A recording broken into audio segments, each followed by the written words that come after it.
நம்ம கருப்பு எள்ள தானம் செய்யலாம். ஆனால் தானம் வாங்கக்கூடாது. ஏனென்றால், இந்த சந்திர ஓரைய பத்தி நம்ம தெரிஞ்சுப்போம். பொதுவாக சந்திர ஓரை வந்து அனைவருக்கும் என் அன்பான காலை வணக்கங்கள். நம்ம கருப்பு எள்ள தானம் செய்யலாம். ஆனால் தானம் வாங்கக்கூடாது. ஏனென்றால், இந்த கர்ம வினை அதிகரிக்கும் என்று சொல்லுவார்கள். ஆலயங்களில் பொதுவாக யாரும் அந்த கருப்பு எள் தானம் கொடுத்தாலே வாங்க மறுக்கிறாங்க. நம்ம ஆலயங்களிலே கருப்பு எள்ளை வாங்கி தானமாக கொடுக்கலாம்.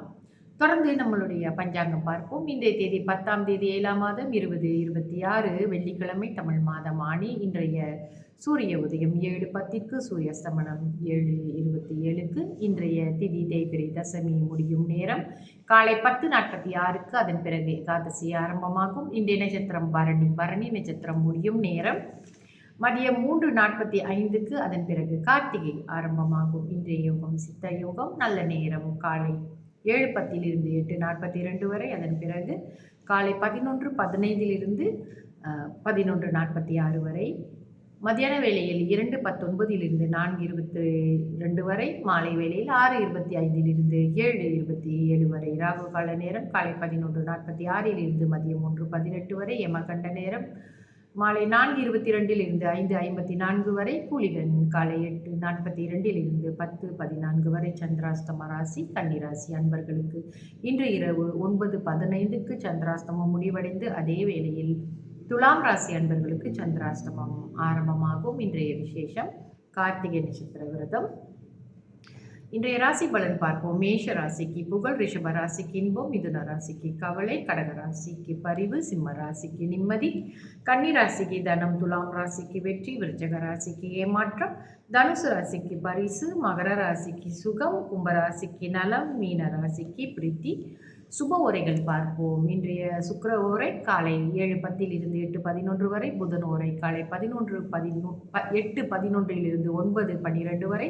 சந்திர உரை காலை 9:12 10:14 வரை. குரு உரை காலை 11:15 12:17 வரை. சுக்கிர உரை மதியம் 2:19 3:21 வரை. புதன் உரை மதியம் 3:21 4:22 வரை. சந்திர ஓரை மாலை 4:22 5:24 வரை. குரு ஓரை மாலை 6:25 7:27 வரை. தொடர்ந்து நம்ம நம்ம ஓரைகளில் இன்று சந்திர ஓரையை பற்றி நம்ம தெரிஞ்சுப்போம். பொதுவாக சந்திர ஓரை வந்து சுப ஓரை. அதுவும் அந்த வளர்பிறை சந்திரன் என்பது மிக சுப ஓரையாக இருக்கும். நம்மளுக்கு நல்ல பலன்களை கொடுக்கக்கூடிய ஓரை இந்த சந்திர ஓரை. திங்கட்கிழமையில் முதல் சூரிய உதயத்தில் முதல் வருவது இந்த சந்திர ஓரை தான். ஏனென்றால் அன்று ஆளும் கிரகம் சந்திரன். தொடர்ந்து நம்ம பார்ப்போம். வளர்பிறை காலங்களில் வருகின்ற சந்திர ஓரைக்கு நல்ல பலன்கள் வழங்கக்கூடியது. அந்த வகையில் இந்த ஓரையில் திருமண நாள் குறிப்பது, திருமணத்தை பற்றி பேசுவது, பரிசம் போடுறது, நல்ல நல்ல காரியங்களை பற்றி நம்ம வந்து பேச்சுவார்த்தை தொடங்குவது எல்லாமே இந்த ஓரையில் நீங்கள் வச்சுக்கலாம். அப்புறம் ஆடை மற்றும் அணிகலன்கள், நம்ம நகை வாங்க போகிறோமா, துணிமணிகள் வாங்க போகிறோமா, எல்லாமே இந்த சந்திர ஓரையை நம்ம பாவிச்சுக்கலாம். ரொம்ப நல்ல ஓரை இது. வந்து கல்வி கலைகளை கற்றுக்கொள்ள தொடங்குவது, போய் ஒரு குருவை சந்தித்து அவங்களுக்கு இந்த கலைகளை கற்றுக்கொள்வதற்கு ஒரு நாள் குறிப்பது என்பதெல்லாம் மிகவும் நல்ல ஓரை இந்த சந்திர ஓரை. அப்புறம் வந்து நெடுந்தூர பயணம் செய்கிறதுக்கும் இந்த ஓரை சிறப்பான ஓரை. கால்நடைகள் வாங்குவது, கால்நடைகள் என்றால் 4 கால் பிராணி, இந்த கோழி, அப்புறம் அந்த பறவைகள், அப்புறம் என்னது ஆடு மாடுகள் வாங்குவது எல்லாமே இந்த கால்நடைகள் என்றால் நடந்து செல்லக்கூடிய பிராணிகள் என்று கூட நம்ம சொல்லலாம் அல்லவா.